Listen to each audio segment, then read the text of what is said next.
Kahit si Bongbong Marcos pang mag-utos sa akin ng mali, hindi ako susunod sa kanya kahit tanggalin niya akong pulis. Diba? Ba't ako susunod sa kanya? Sino ba siya? Siya ba ang boss ko? Hindi ko siya boss. Ang boss ko yung nagpapasahod sa akin. Sino bang nagpapasahod sa akin? Mga Pilipino. Diba?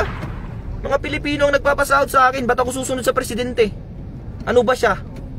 Presidente lang siya. Diba? Ako, pulis ako. Pwede ko siyang arestuhin pagka wala siya sa serbisyo, pagka wala siya sa pwesto niya. Alam mo yung tinatawag na self-respect, or anong tawag dun? Dignity. Alam mo yung dignity ng isang empleyado, dapat hindi mo inaapakan yun. Hindi porke mas mababa sa'yo, aapak-apakan mo na lang yung dignidad niya.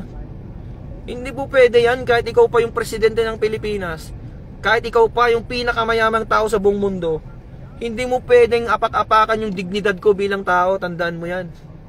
Kahit sino ka pa, diba?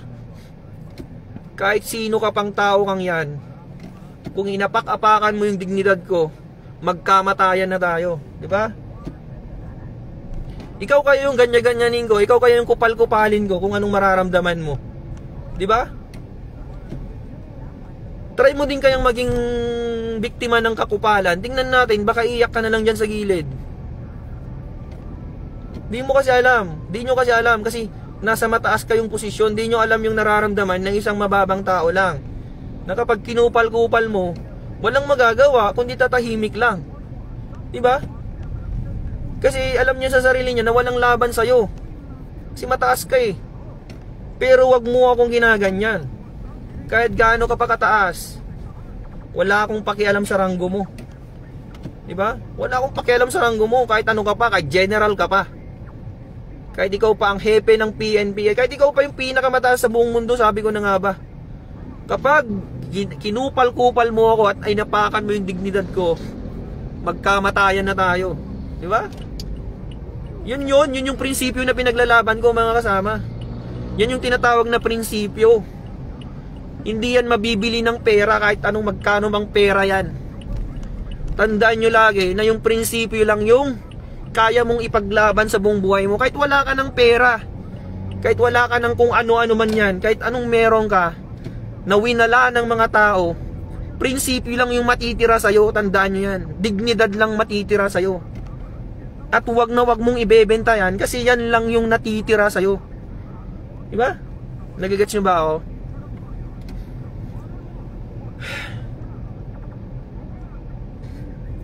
Wag na wag kayong papayag na yung dignidad mo bilang tao inaapakan lang ng kahit sino dyan. Putik, tao ka, may dignidad ka, may prinsipyo ka. Hindi pwedeng apak-apakan ka ng kahit sino. Bilang tao, pagkapanganak mo pa lang sa mundo, meron ka ng karapatang mabuhay. Meron ka ng karapatang irespeto ng kapwa mo tao. At hindi yun mawawala. At hindi pwedeng bilhin ng kahit magkano yun.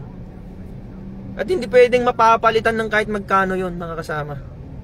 Lagi nyong tatandaan yan. Lagi nyong tatandaan yan. Yun na lang yung nagpapatibay sa'yo bilang tao. Yung prinsipyo mo eh. Kung wala ka ng prinsipyo sa mundo, kung wala kang prinsipyo sa buhay, anong tawag sa'yo? Di ba? Kung wala kang prinsipyo sa buhay mo, anong tawag sa'yo? Isa kang robot, di ba? Kung wala kang prinsipyo, isa kang robot, isa kang utusan, isa kang aso. Kasi yung aso, walang prinsipyo yung aso eh. Kung saan may pagkain, dun siya, di ba? Ganun ang aso. Kung alukin mo ng pagkain yung aso, dun siya pupunta kahit hindi niya amo. Kung saan yung pagkain, dun siya pupunta. Ganun ang taong walang prinsipyo, mga kasama. Kung saan may pagkain, dun siya. Putik na yan. Anong klaseng tao ka kung ganun? E di para ka na ring aso. Di ba? Gets nyo yung point ko? Alam nyo, hindi lang naman PNP ang pwedeng magpakain sa akin eh. Ang dami bang pwedeng paraan yan para kumain ako sa isang araw. Sa buong araw, sa buong buhay ko. Hindi lang PNP. Ano yun? Dahil dito ang may pagkain, kahit dahil dito lang ang may pagkain? Ganun ba yon? Sa PNP lang bang may pera? Putik. Ang daming pwedeng pagkakitaan dyan kung pera lang ang dahilan kung bakit tayo nagpulis. Di ba? Nagpulis tayo hindi dahil lang sa pera. Tandaan niyo yan. Nung nag-a-apply tayo ng pulis, ang dami nating pinagdaanan, ang dami nating pagsubok para lang makapasok. Di ba? Tapos ngayon na may pagsubok sa atin, ibebenta nyo yung prinsipyo nyo. Ibebenta nyo yung prinsipyo nyo para lang sa sahod. Magkano ba sinasahod natin? Sa aming mga patrolman, 29,000 lang mga kasama. 29,000 lang. Aanhin mo yung 29,000 kung ang kapalit nun. Anong kapalit nun? Prinsipyo mo. Ipagpapalit mo yung prinsipyo mo sa kakarampot na 29,000. Puta. Diba? Mas marami pa yung sahod ko nung nasa call center ako. Mas malaki pa yung sahod nung nasa call center ako kaysa yung nasa pulis na ako. Pero dahil may prinsipyo akong pinaglalaban, nagpulis pa rin ako. Kasi gusto ko nasa tama lahat, nasa ayos lahat. Gusto ko nasa ayos lahat ng mga bagay sa Pilipinas. Diba? Kaya tayo nagpulis kasi gusto natin maayos. Pero ngayon, dahil hindi na maayos yung mga bagay-bagay, hindi na po pwede. Alangan naman na magpupulis ka pa kung hindi na maayos. Anong kwenta mong pulis ka dyan kung hindi mo na maayos yung problema sa bansa? Diba? Alangan naman na magbulag-bulagan ka na lang dyan para lang sa 29,000? Anong kwenta mong pulis, diba? Anong kwenta mong pulis ka? Ako, wala akong pakialam kung tanggalan nila ako ng trabaho. Wala akong pakialam kung kasuhan nila ako. Wala akong pakialam. Ang pakialam ko lang is dapat nasa tama lahat. Nasa tama lang lahat dapat. Hindi pwedeng kung ano-ano na lang sasabihin sa atin, susunod-sunuran na lang tayo. Diba? Pulis ako, hindi mo pwede akong utusan. Patrolman lang ako, pero hindi mo ko pwedeng utusan ng mali. Kahit sino ka pa.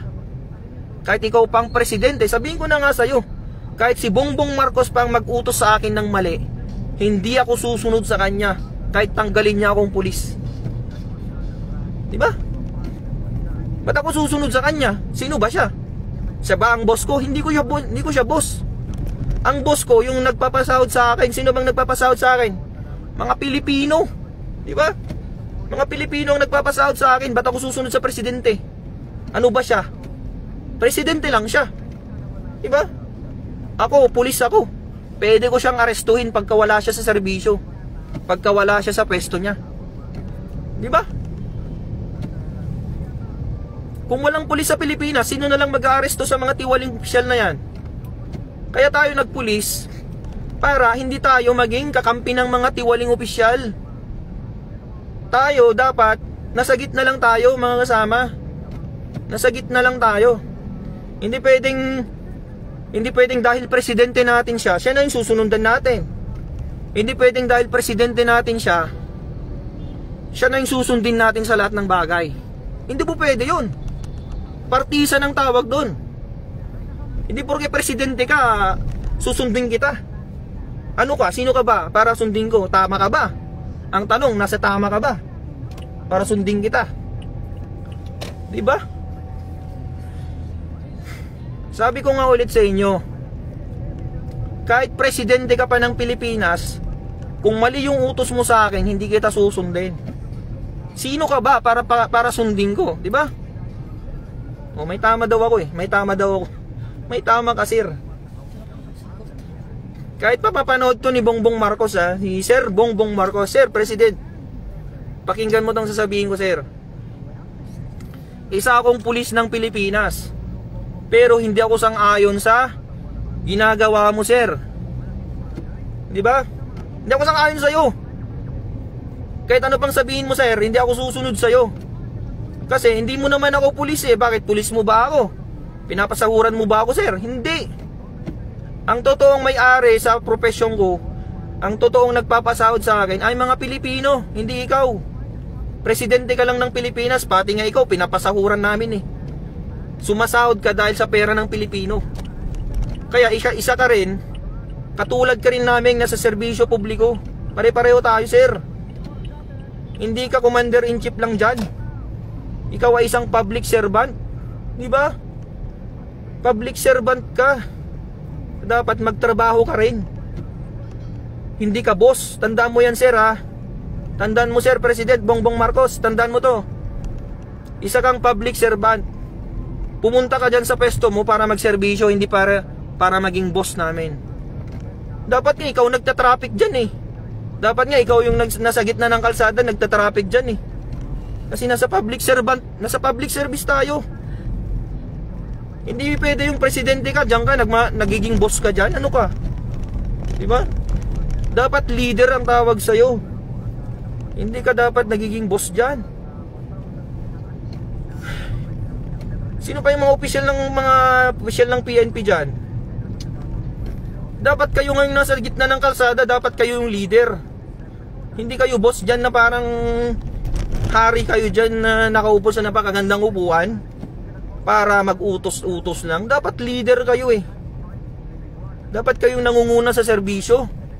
Hindi yung nag-uutos-utos lang kayo dyan.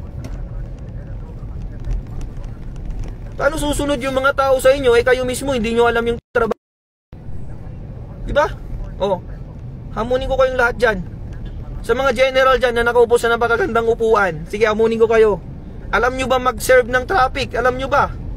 Alam nyo ba paano mag-traffic sa gitna ng traffic, sa gitna ng kalsada? Baka di nyo pa alam yan. Sino mauna? Sino yung mauli? Kung walang traffic light, baka di nyo pa alam kung paano magmando ng traffic dyan. Diba? General kayong tinuringan. Di nyo pa alam ang warrant of arrest. Putik. Warrant of arrest lang, di mo alam. Alam mo yung warrant of arrest? Pwede ka daw mag-aresto kahit walang warrant of arrest. Putik, ano yun? Di pwede na lang pala akong magdampot dyan kahit sino. Diba? Di pwede lang pala akong magdampot-dampot dyan kahit sino. Kasi trip ko eh. Oh, mukha kang kriminal ah. Sabi ko, oy, mukha kang kriminal, halika nga dito. Arestuin kita, trip kita eh. Tanungin nung tao. Tanungin ng tao, sir, anong kasalanan ko? May warrant ka ba, sir? Ay, anong warrant? Di ba? Anong warrant? Puntahan mo, ay, sama ka sa akin. Sa presinto mo malalaman yung warrant mo. Kasi gagawin pa lang yung warrant mo. What a funny, di ba? What a funny idea. Di ba? Pwede ba yun? Bawal yun, nasa constitution yun, mga kasama. Bawal na bawal mag-aresto ng walang warrant of arrest. Maliban na lang sa tatlong exemption. Ano yung mga tatlong exemption na yun? Sabihin ko na sa'yo, sir. Ang mga tatlong bagay lang na pwedeng mag-aresto is in flagrante delicto. Ano pa yung isa? Hot pursuit. Tsaka yung escape from prison. Diba? Yun lang yung tatlong bagay na yun para wala kang warrant of arrest. Lahat na ng mga bagay maliban sa tatlong yun dapat meron ng warrant of arrest. Meron din palang isa mga kasama. Meron palang isa na pwede kang mag-aresto ng walang warrant of arrest. Ano yun? Kapag yung sa tingin mo, yung suspect, kapag sinerban mo ng warrant, pwede siyang tumakbo, pwede siyang manlaban. Kasi sasabihin mo sa kanya, oy Juan, sir Juan, halika nga dito, may warrant of arrest ka. Pag sinabi mong ganyan, may possibility kasi na manlaban siya. May possibility kasi na tumakbo siya. Nasa rules of court yan eh, 'di ba? May possibility kasi na manlaban siya or tumakas siya. Kaya wag mo na lang munang ipakita yung warrant of arrest niya. Wag mo munang ipapakita sa kanya. Biglain mo na lang siyang huliin. Kung sa tingin mo tatakas siya, biglain mo siya, parang dadamputin mo siya bigla.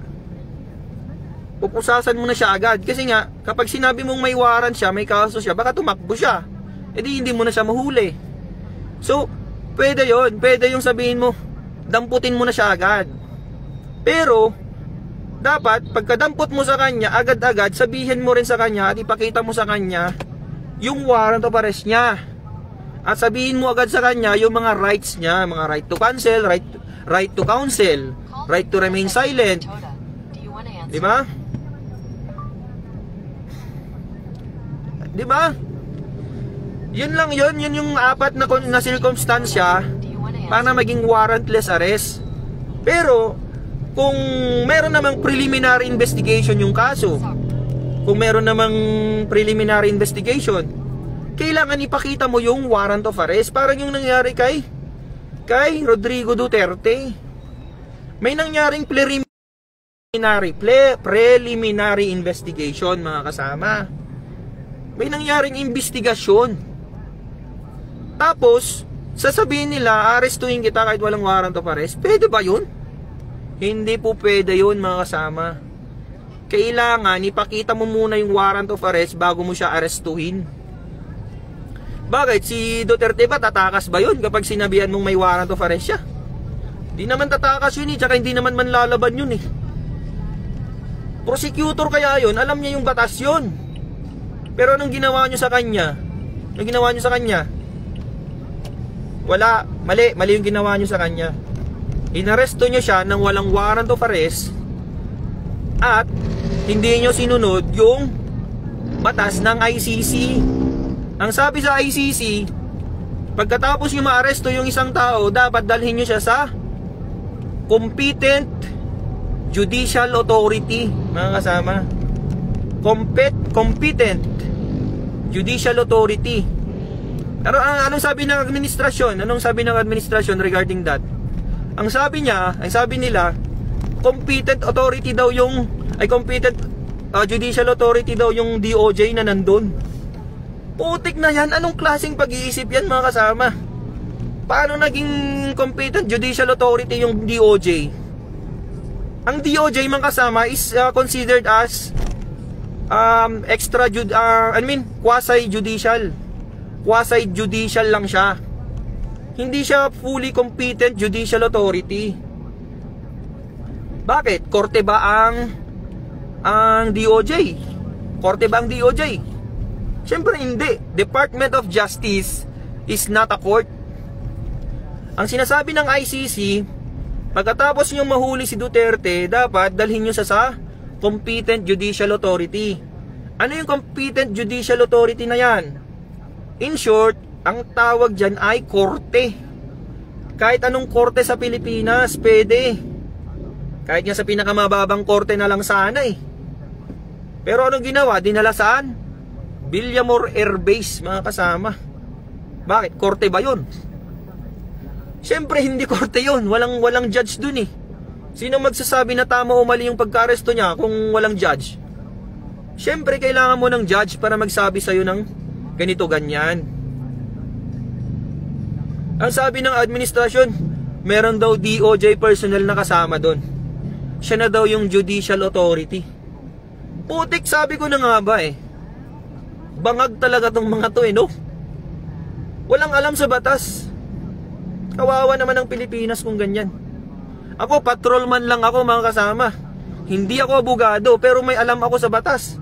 Hindi ko naman sinasabing alam ko lahat, pero may alam ako sa batas. Judicial authority is a court. Villamor Air Base is not a court. And DOJ is not a court. Ano yung mga yan? Rason lang yan ng mga bangag. Kasi wala silang alam. Or alam nila, pero nilulusot lang nila yung gusto nila. Pero hindi nyo maloloko ang mga Pilipino. Diba? Hindi nyo kami maloloko kasi may isip din kami, hindi lang kayo. Ang problema lang kasi sa inyo, bangag kayo. Kami, hindi kami bangag. Kasi nag-iisip kami, kayo hindi kayo nag-iisip. Ano ba yan? Anima ba ko nakmanin? Kanina pa ako salita ng salita dito, wala man lang mag-comment ng maganda dito.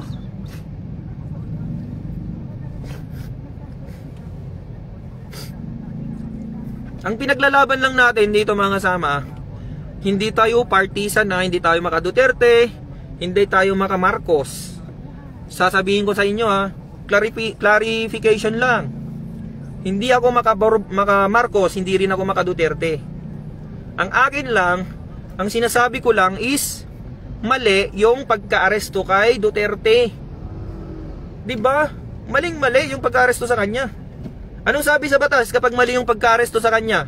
O mga pulis, mga men in uniform dyan, tanungin ko kayo, anong mangyayari kapag mali yung pagka-aresto sa isang suspect? Ang tinatawag natin dyan, invalid arrest or unlawful arrest. Anong mangyayari dyan? Okay, sagot kayo. Anong mangyayari dyan kapag unlawful arrest o yung pagka-aresto ng isang suspect ay invalid or unlawful? Ano yun?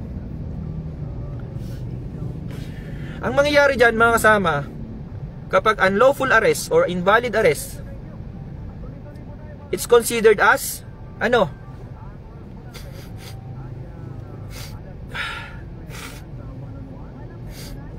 Any unlawful arrest, any unlawful arrest is considered to be invalid. Ibig sabihin nun mga kasama, kapag unlawful yung pagka-arrest mo, hindi sang-ayon sa batas yung pagka-arrest mo, yung pagka-aresto mo na yun, it's considered as invalid. Anong ibig sabihin nun? Oh, inaresto ko si Juan, hindi dumaan sa tamang proseso. Okay, si Juan mapapawalang bilanggo siya, mapapalaya siya. Mapapalaya siya. Parang kaya nangyari kay Duterte. Kapag unlawful yung pagka-aresto sa kanya, ang mangyayari sa kanya, magiging invalid yung arrest niya. Ibig sabihin, kapag invalid yung arrest niya, mapapawalang bilanggo siya. Pwede siyang pabalikin sa Pilipinas. Yun yung mangyayari dyan. Okay na ba? Clear na ba tayo dyan mga kasama? Patrolman lang ako ha, patrolman ako. Tuturuan ko mga general, putik. Ano ba yun? Anong klaseng mga Pilipino tayo? Anong klaseng Pilipino tayo mga kasama? Di ba kayo nahiya na ganyan ang nangyayari? Yung pinakamababang pulis, siya pa ang nagtuturo sa mga pinakamatataas na pulis. What the hell? Mahiya naman kayo sa mga bumbunan nyo. Hindi nyo pa alam ang batas. Ang tagal nyo na sa serbisyo, di nyo alam ang batas. Ano ba yan? Nakakahiya tayo. Dismiss yung kaso, mapapawalang sala. Oh, yun, sabi. Tama ka sir. Si Benji Campomanes. Tama ka dyan sir. Kapag mali yung pagka-aresto sa isang suspect, kapag unlawful, if it's not in accordance with the law, if you arrest the person not in accordance with the law, it's considered unlawful. And if it's unlawful arrest, it's considered invalid. And if it's invalid, it's already invalid from the beginning. Ibig sabihin, walang sala yung inaresto mo. Naintindihan nyo ba? Tatagalogin ko pa ba? Huwag na, kasi nakakapagod mag-explain. Basta alam nyo na yun. Walang sala si Rodrigo Duterte kasi mali yung pagka-aresto sa kanya. That's it. Mali yung pagka-aresto sa kanya. So ibig sabihin, walang sala si Duterte. Ibig sabihin, pauwiin na siya sa Pilipinas. Hindi mo pwedeng i-detain yung tao na walang kasalanan,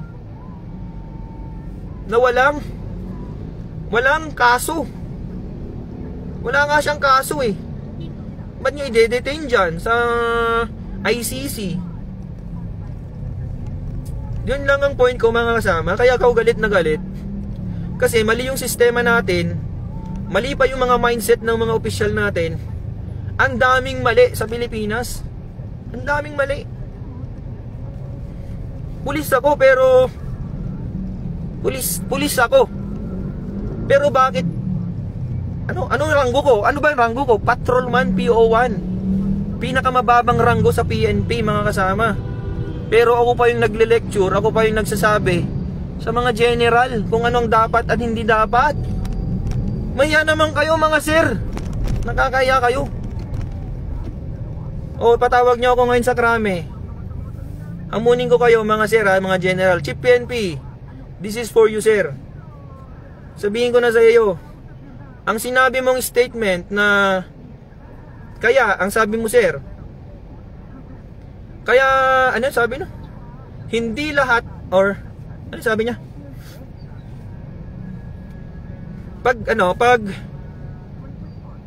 Pag nagsashabu ka daw, ang sabi niya, mayroon siyang statement na ganoon eh. Pag nagsashabu ka daw, hindi ibig sabihin masamang tao ka na. Pampawala lang daw ng antok at puyat lang yon. Anong klaseng mindset yan mga kasama? Isipin nyo mabuti. Pag nagsashabu ka daw, sabi ng hepe ng Chief PNP, ang sabi ng Chief PNP namin, ang sabi niya,